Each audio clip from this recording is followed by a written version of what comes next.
Dedep-dedep prebawaning ratri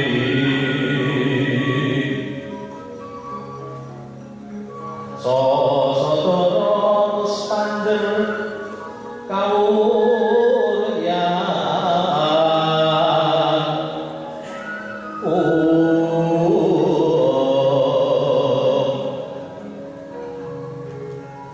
Tan kuci wong manise menggep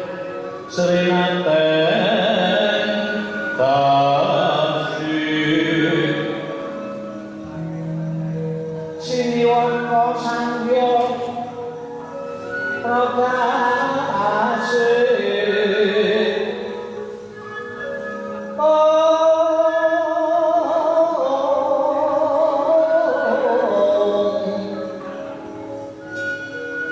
Adraneng Cakra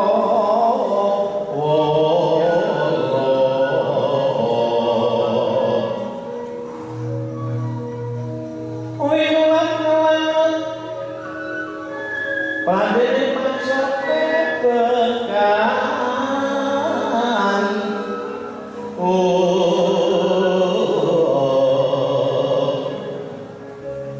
saking kaentaran gono kang suwiri warata tanpa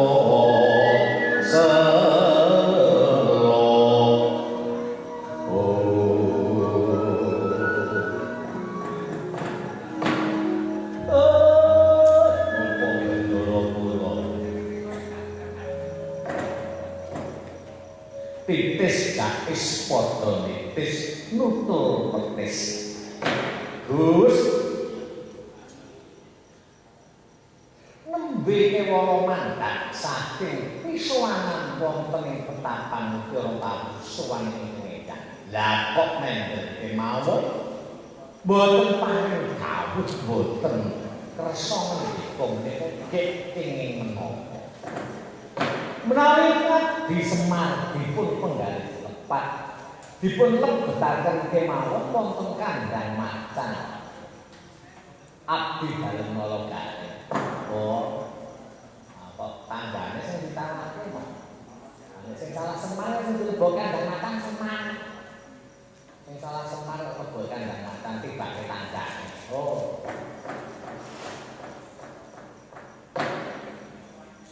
Lajeng monggo katri paring dawuh nggih Gusti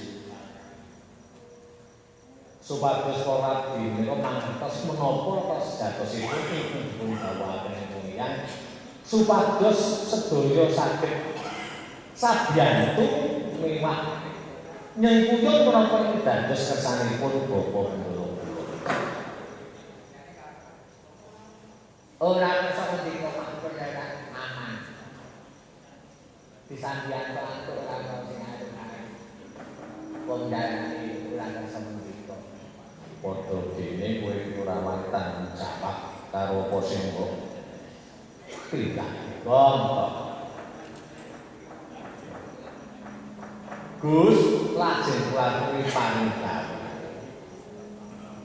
mulat mulai sang Arjuna semuanya kang lagyo kamanungsan kasrepan piranti kang musuh padha kagan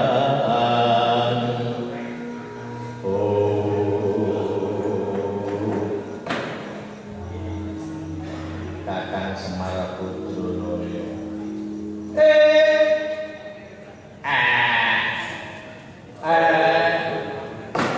cari apa ya?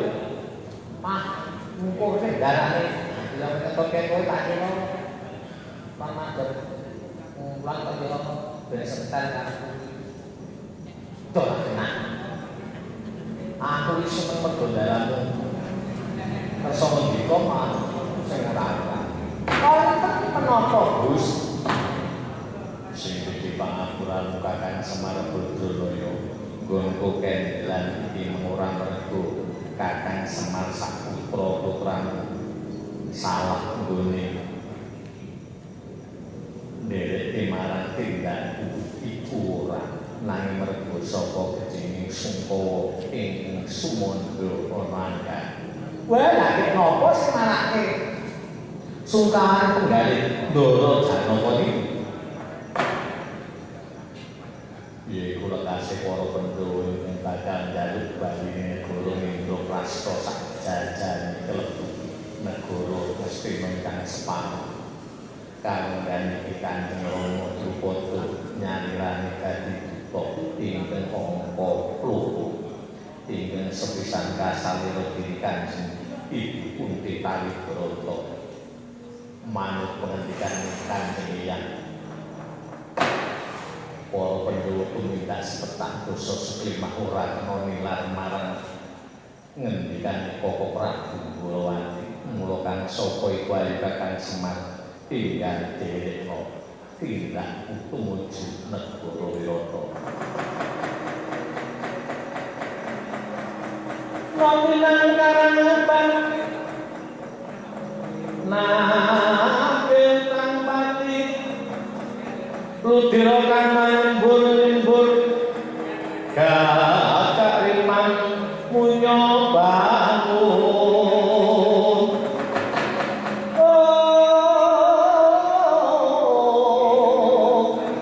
Eko siji dewata nunggal bumi kang bumi ingsir ana peteng dudu wengi ana padang dudu rino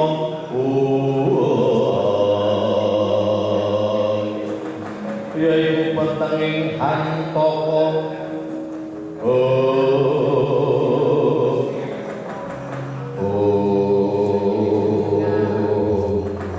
dengan kesumet saking palenggan dan Arjuna papak lampai Prabu Beksa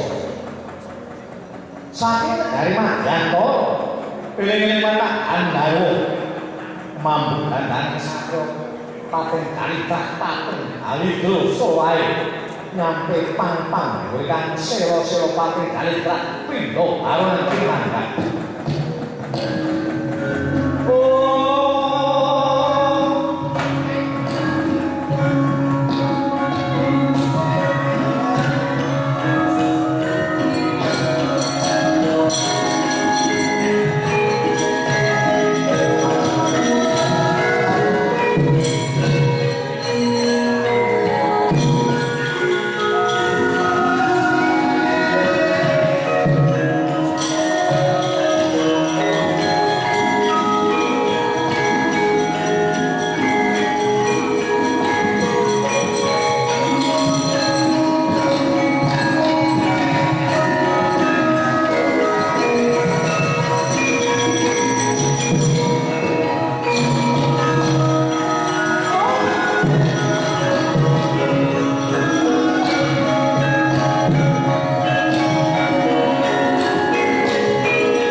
lir singa minta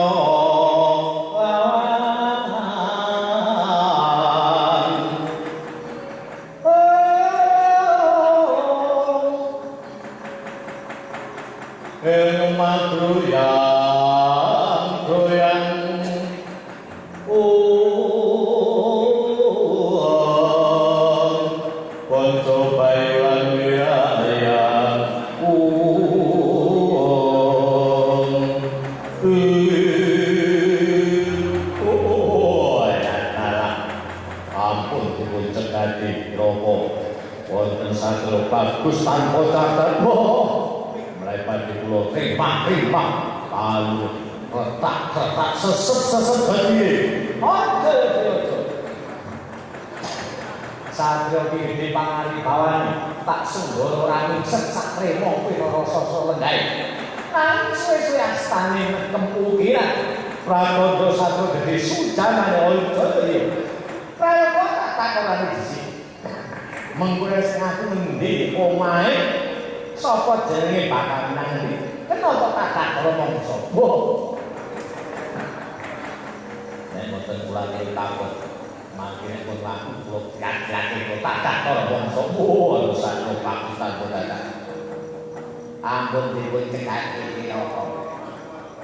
ampun dipun cekaki bismillah ora temo nika wonten bebet kok anyarane ajeng kula belajar Gusti tak takonane dhisik ngendi omahe arep nyang ndi sapa jenenge engko nek ngaku ngendi omahe sapa jenenge lagi kena tok belajar nek urung-urung tok belajar mengko mundak dadi belajar tanpa anak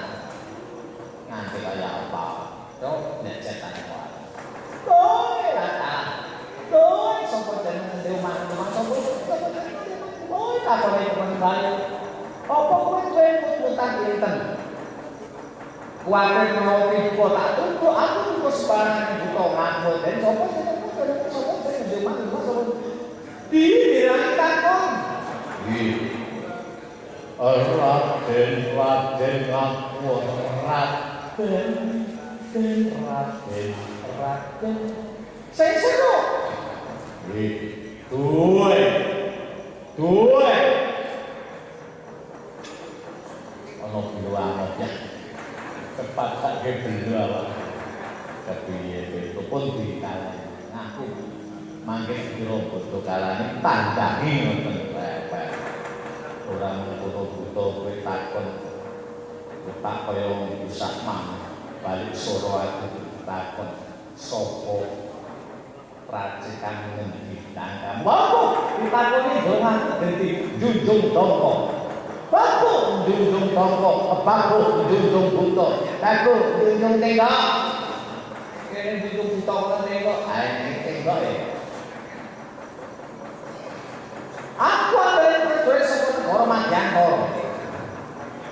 jenengku Widyakala kelantang ninis ya dasar nyoto boleh suwak kita kowe sapa den ora ono jeneng kasih nikah suntik sosok kebagusan aku sapa den aku Satrio Madukara sapa den kasih Arjuna Permadi Wijonarko Kunti Sunu Parto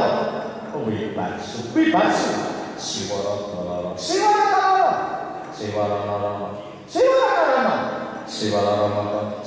kene ku elek kemana salah ngomong kok matane merem dipalsu tanggane ra kosong ngaku sapa jenengku aku jenengku Nolo Garing tekuk tuno Jawira Jambon kabar udah tatak meken jenenge teko iki dari wis jenengmu kabeh karo tanggaku banget tambane kok di tangga sekolah sing diteku sapa jenengku Petruk Kantong Bolong Gubang Pelot jadinya jambang cembene kala jambang apa makan kriman sing awake ilmu kaya babi sapa lho sing minum kae sing jalan aku dhewe to kae sapa sing awake ilmu kaya anak widodari kaya babi widodari oh anak widodari rasuki aku ngajar buta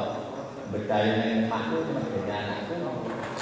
ora sotak saware buta ingkang ana mburi aku dikyo kalbu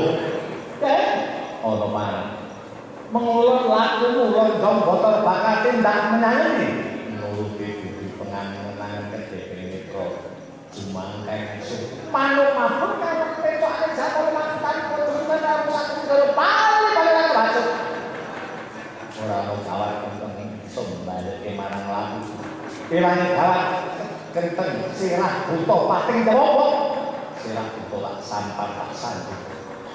rambute bibit ning sikilku tak ketok mongso ngelangno dosa bau aku untung sugih guna piranti abak melaji kabeh ora bakal aku mundur zakat kumpangsu ngambake haji kelakon tak gendhe pecah mestak aku salah cetak tutung baru pati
manebak manaut lir singa nabda lawan guru kagiri-giri guru mawalian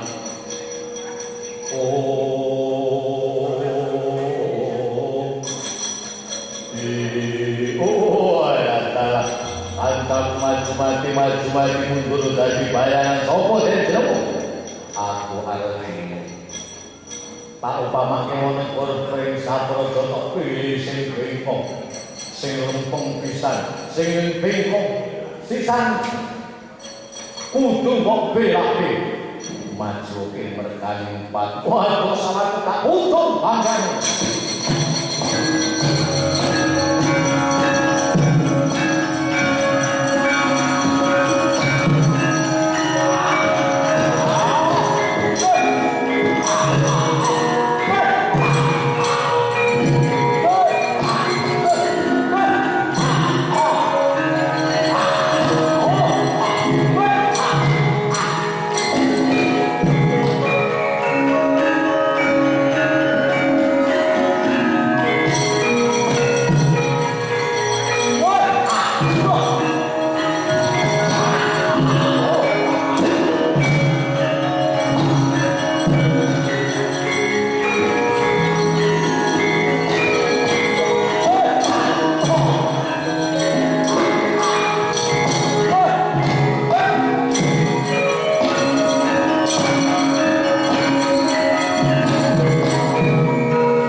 Gareng perkara salintingan dadi gawe.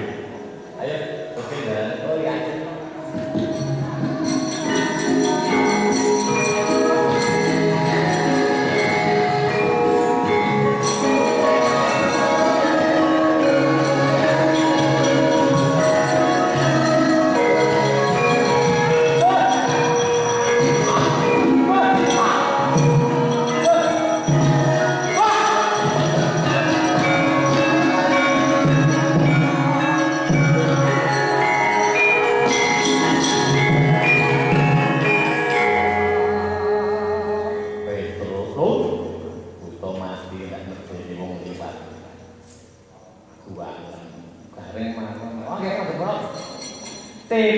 Buang patah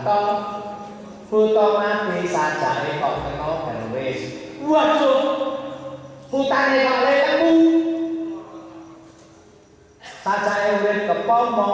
ning dilalah kersane si Mbah Guyung musuh karo Ndara ketemu nama ya mana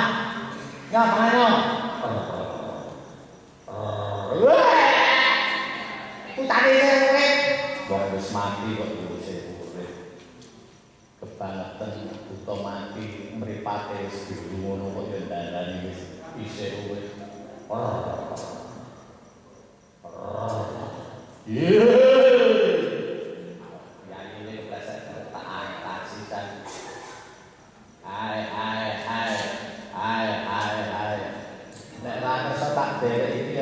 Dinai pesangon tak minggat aku tak bakul rusuhan wae bangane pakake hai terus ayo hutane ngamuk hutane nekat hutane ngamuk kok ayo hai waduh wedi banget waduh wedi waduh wedi omi Kira-kira kok abot ya. Kok mati kok sikile patah. Aku mung seneng dene gane, aku cetak-cetak. Buang. Dibuang bukane. Buang terlalu. Oh, dak cetak. Buang. Sungguh. Buto-buto kate koyo. Kalau kalah takut mari putri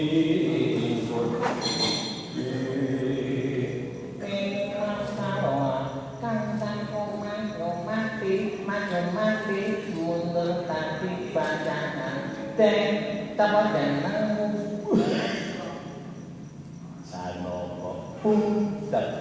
takone kok meneng teh copo denangmu sanopo punten sing jampeng iki jene kowe lano makin mau gampang ya Petro yen iku peta june iki kok peta tau jeneng sapa aku tidak kok iki manganku apa ya dolan wong jenengku kok nonton iki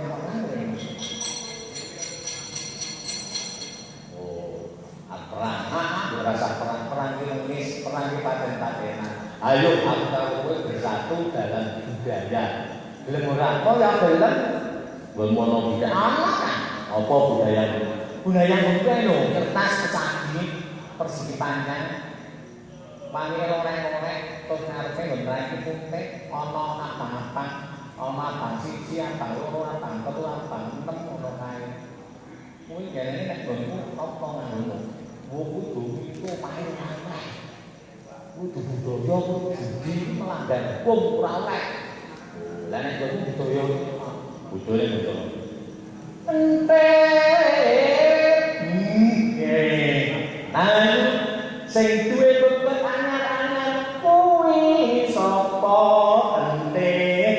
iki bebet anyar oyo iki ompek kenyo angger dijoni buah oleh dinake tenan wae iki budaya ngono ente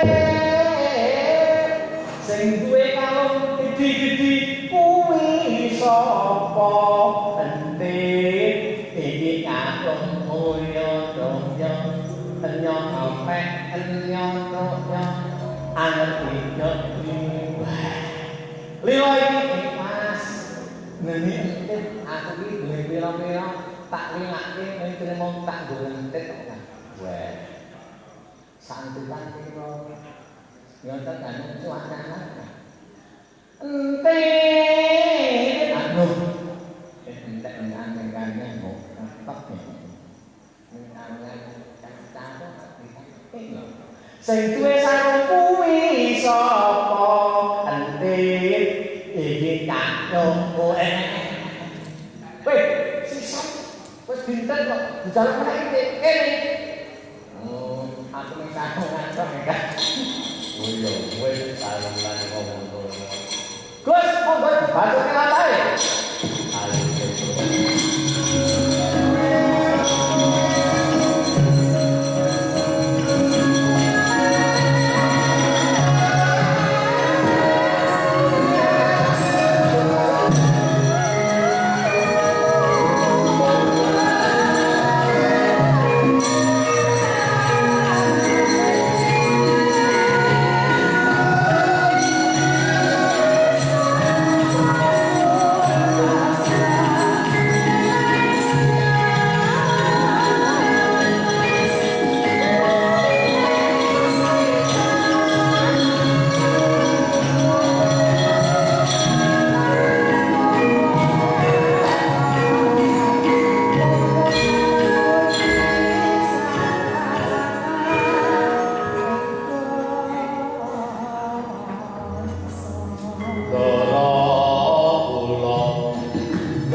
negari Wirata kang kinaosan ting kandha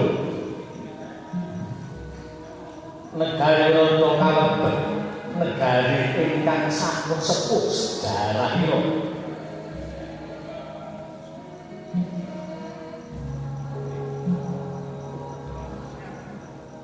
wiwit saking Prabu Dipa Iswara Ratu Merak ngantos ing Titiwan Cimanggi ingkang hangasta parentah negari Kedhiri Prabu Matswapati ya Mangsapati ya Sang Durgandana nadyan alih sampun kelakuk luksa nanging katon taksih mencara tejane ora mung kathah para raja maharaja saking liyan negari sami gandrung kapilung kepengin memitrang kaliyan negari Wirata kapraban Dewi Kawi Bawanira Nalendra ing Wirata nalika semantun pinuju lenggah wonten ing kapal kencana nampi piswanira para wayah nenggih Prabu Untadewa ing Nalendra negari Amarta awit sampun dados tiyang bucalan 18 taun lamengipun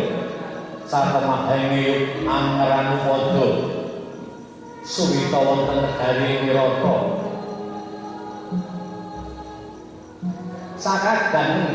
Raden Werkudara Raden Arjuna mewah nang kula sahadi ora pisane para wadyabala arep nampi rawuh menapa nggolowake Prabu Kresna dalasan Prabu Drupada Nalendra ing Cempala Radya ingkang nakala semanten minangka dutaning Pandhawa Kocampur sareng priksa piswane para wayah andher wonten sak ngajening ngajeng siliwakan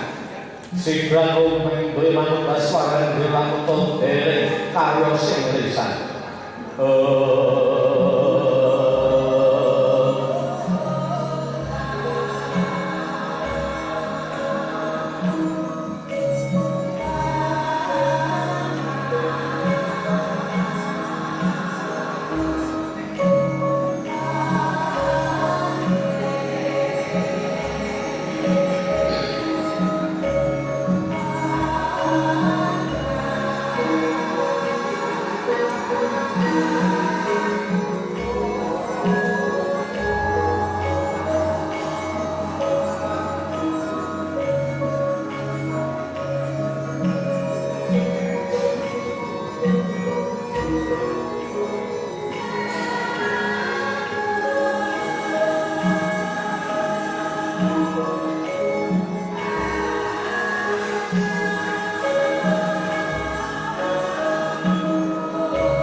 Saning tau kadilamu mambang tapasulan pomaneka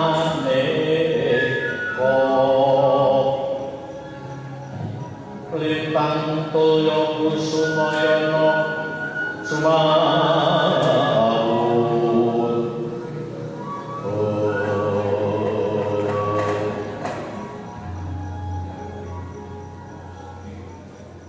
jagat wasisane barul jagat mangesmu para mengko wayah Prabu Dwarawati lan putu Prabu Puntadewa miwah para kadang pendhawa kabeh bae rada iji-iji prayogakna anggonira kabeh ngadeg ana ngarsane sopo lan bakat pundi sareng sabdanipun Kanjeng Hyang Masopati sabdanipun Kanjeng Hyang Sri Maharaja Prabu Masopati kula